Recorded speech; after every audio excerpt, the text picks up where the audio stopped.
Hello, this is Manish Kaushal from victory planner Shri Ganganagar. जो आज की हमारी वीडियो उसमें हम डिस्कस करेंगे कुछ ईडियम्स जो आप आइल्स स्पीकिंग में यूज़ कर सकते हैं। तो ये वीडियो जो है बेसिकली ईडियम्स के रिलेटेड है। इसमें हम कुछ ईडियम्स डिस्कस करेंगे, उनका मीनिंग डिस्कस करेंगे। ये आप अपनी आइल्स स्पीकिंग में यूज़ कर सकते हो टू मेंटेन योर फ्लुएंसी और to make your speaking more spectacular और मोर आई कैचिंग। अब एक बात जो मैं यहाँ पर आपसे डिस्कस करना चाहूँगा वो ये है कि काफ़ी स्टूडेंट्स को मींस 90 to 95% स्टूडेंट्स को हमेशा ये डाउट रहता है कि जो ईडियम्स हैं वो इनफॉर्मल मानी जाती हैं, क्या वो अपने आइल्स में यूज़ कर सकते हैं। तो सबसे पहले तो आइल्स में दो ही ऐसे मॉड्यूल हैं जिसमें आप ईडियम्स का यूज़ कर सकते हो। पहला है राइटिंग, सेकेंड है स्पीकिंग। मैं ये नहीं बोल रहा कि आपको करनी है कि नहीं, वो मैं आगे एक्सप्लेन करता हूँ। मैं ये बोलता हूँ कि जिसमें अपने यूज़ कर सकते हैं, जहाँ यहाँ यूज़ हो सकता है, राइटिंग में हो सकता है, स्पीकिंग में हो सकता है। अब देखिए, जो राइटिंग है वो कम्प्लीटली फॉर्मल मानी जाती है, तो इसमें आपको अवॉइड करना है ईडियम्स का यूज़। अवॉइड करने का मतलब क्या, आपको ट्राई करनी है, आप यूज़ मत करो। लेकिन इसका मतलब ये नहीं है कि आप यूज़ कर नहीं सकते। आप यूज़ कर सकते हो, but it should be in right context. Means क्या है, जो आप ईडियम यूज़ कर रहे हो वो उसका जो मीनिंग है, वो जो आप चीज़ एक्सप्लेन कर रहे हो या कुछ लिख रहे हो उसके साथ मैच होना चाहिए। ये नहीं है आपकी ईडियम का मतलब कुछ और है, आप वहाँ पर कुछ और एक्सप्लेन कर रहे हो। उस चक्कर में क्या है, कई बार आपका स्कोर जो है वो डिक्रीज हो जाता है या आपकी वहाँ स्कोर आप लूज कर देते हो। और आइल स्पीकिंग जो है उसमें आप ईडियम्स का यूज़ कर सकते हो, बट इसमें भी वही है, आपको एक तो ओवर यूज़ नहीं करना है एज वेल एज का राइट कंटेक्स्ट में यूज़ करना है। अब ये डाउट क्यों रहता है बच्चों को, फॉर्मल इनफॉर्मल और ये यूज़ करना है नहीं करना है। तो देखिए, इंग्लिश की एक कॉट है, a little knowledge is dangerous. जो अधूरी जानकारी है उससे क्या है, वो हानिकारक होती है, उससे मिस्टेक्स होती हैं, उससे र्यूमर्स क्रिएट होते हैं। तो देखिए, आप अपनी आइल स्पीकिंग और राइटिंग दोनों में यूज़ कर सकते हैं, लेकिन राइटिंग में आपको जहाँ तक हो अवॉइड करना है, आप स्पीकिंग में इनको यूज़ कर सकते हो। तो पहला जो ईडीएम है वो है ओवर द मून। इसका मतलब क्या होता है, एक्सट्रीमली हैप्पी। इस वीडियो में मैं सिर्फ आपको ईडीएम्स और उनके मीनिंग बताऊंगा, पर्टिकुलर सेंटेंस नहीं है, ठीक है। वो आप अपने अकॉर्डिंग यूज़ कर सकते हो इसको। तो पहले ही थी ओवर द मून, इसका मतलब होता है एक्सट्रीमली हैप्पी, बहुत ज़्यादा खुश होना। सेकंड है once in a blue moon, तो इसका मतलब होता है रेयरली, कभी कभार, ठीक है। जो चीज़ रेयरली होती है, कभी कभार होती है, उसको बोलते हैं once in a blue moon. Down and out, इसका मतलब होता है हैविंग नो मनी और जॉब, जो आपके पास पैसा या नौकरी ना होना। देन फोर्थ है ऑन द क्लाउड नाइन, ठीक है। इसका भी मतलब अगेन क्या, एक्सट्रीमली हैप्पी होता है। एक तो ओवर द मून होगी, एक ऑन द क्लाउड नाइन, दोनों का मतलब क्या, एक्सट्रीमली हैप्पी, बहुत ज्यादा खुश होना। फिफ्थ है अर्ली बर्ड, तो इसका मतलब क्या, हु वेकअप अर्ली, ठीक है। जो सुबह जल्दी उठता है या जिसको जल्दी उठने की आदत है उसको अपने अर्ली बर्ड बोल सकते हैं। बर्निंग द फ्यूल मिडनाइट, ठीक है। इसका मतलब होता है स्टडी और वर्क लेट नाइट, देर रात तक काम करना, उसको क्या बोलते हैं, burning the fuel midnight.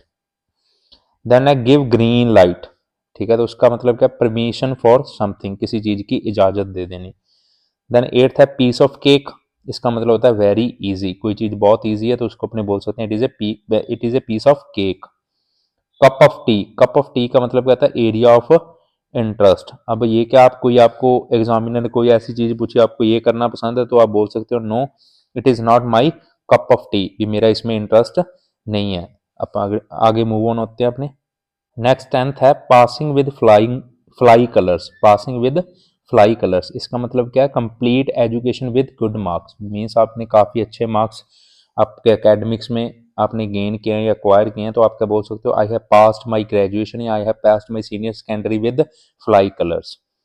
Then है out of the blue, out of the blue का मतलब क्या, नॉट फेमिलियर विद समथिंग, भी किसी चीज़ से अपने फेमिलियर नहीं है, किसी चीज़ के बारे में अपने को नहीं पता, तो अपने बोल सकते हैं it is out of the blue for me. Then twelfth है ब्रेक ए लेग, इसका मतलब क्या है, गुड लक। थर्टींथ है एन एलिफेंट मेमोरी, एलिफेंट अब देखिए बहुत बड़ा होता है ना, तो एलिफेंट मेमोरी का मतलब क्या है, ग्रेट मेमोरी, जिसकी मेमोरी बहुत शार्प है, जिसको बहुत सारी चीजें याद रहती हैं, तो अपने बोल सकते हैं he has an elephant's memory, उसकी बहुत अच्छी मेमोरी है। देन फोर्टींथ है हिट द सैक, इसका मतलब होता है गोइंग टू स्लीप। फिफ्टींथ है under the weather, under the weather का मतलब क्या है, सफरिंग फ्रॉम इलनेस, कोई बीमार है तो वो बोल सकता है I am under the weather. Ants in pants, तो इसका मतलब क्या, वेरी एक्साइटेड, इम्पेशेंट। फिर है एज फिट एज फिडल, इसका मतलब क्या, हेल्दी। देन 18th है हार्ट ऑफ गोल्ड, ठीक है, सोने का दिल, काइंड एंड गुड नेचर। अब देखिए जिसका सोने का दिल होगा तो उसका क्या नेचर अच्छा होगा। जो ईडियम्स रहती हैं वो मोस्टली ईडियम्स ऐसी रहती हैं जिनका आप अगर आप उनको पढ़ोगे तो आपको मीनिंग का थोड़ा आइडिया आ जाता है। अब जैसे देखिए हार्ट ऑफ गोल्ड है, सोने का दिल, तो मतलब वेरी ऑब्वियस है, kind and good nature, kindness के या जेनरोसिटी के रिलेटेड है। Drop dead gorgeous, good looking, beautiful, ठीक है, कोई चीज कोई बहुत अच्छा लग रहा है तो drop dead gorgeous. Spick and span, neat and clean. Miss the boat, miss the opportunity. Full of beans, full of energy, ठीक है। देन है hustle and Bansal, hustle and बसल का मतलब क्या होता है, fully crowded.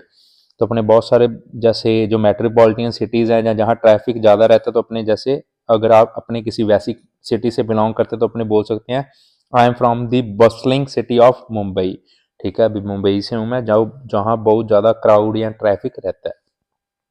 Ins and out, in detail. Inside out, inside out का मतलब क्या होता है, complete knowledge about something. Then है without a hitch, without a hitch का मतलब होता है विदाउट एनी डिफिकल्टी। 27th है hidden gem, something is extremely outstanding but not many people know about it. अब देखिए हिडन, हिडन का मतलब क्या होता है, छुपा हुआ। जेम का मतलब क्या होता है, जैसे कोई प्रीशियस चीज, जैसे हीरा है, ठीक है। तो ये कुछ ईडियम्स है जो आप क्या अपनी आइल स्पीकिंग में यूज कर सकते हो। यूज करने से क्या होगा, एक तो आपकी फ्लुएंसी इंप्रूव हो जाती है। फ्लुएंसी कैसे इंप्रूव होती है, कई बार अपने पास क्या है, अपनी जो बात है या अपना पॉइंट बोलने के लिए ज्यादा वर्ड्स नहीं है, वहां अपने ईडियम्स की हेल्प ले सकते हैं।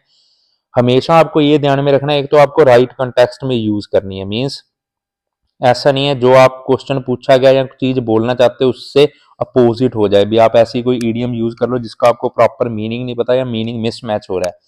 एक तो ये नहीं होना चाहिए, एक आपको क्या ओवर यूज नहीं करना है ईडियम्स का, ठीक है, मीन्स आप कर सकते हो यूज, ओवर यूज नहीं करना है। अब देखिए मैं एक चीज दोबारा फिर क्लियर कर रहा हूं, जैसे कि मैंने स्टार्टिंग में बोला, दो चीजें होती हैं, एक तो करनी नहीं है, एक कर सकते हैं, ठीक है। तो देखो बहुत सारी जितने भी आप र्यूमर्स या जितनी भी आपको बातें सुनने को मिलती हैं, वो देखिए सही जो राइट इन्फॉर्मेशन है वो क्या है कि आप यूज कर सकते हो राइटिंग में भी और स्पीकिंग में भी। राइटिंग में आपको जहां तक हो अवॉइड करना है, बिकॉज ईडियम्स इनफॉर्मल काउंट होती हैं और राइटिंग फॉर्मल मानी जाती है। स्पीकिंग में भी आप यूज कर सकते हो, बट आपको राइट कंटेक्स्ट में यूज करनी है, एज वेल एज क्या आपको ओवर यूज नहीं करना। As we know excess of everything is bad, किसी भी चीज की अति है जो वो अच्छी नहीं होती है।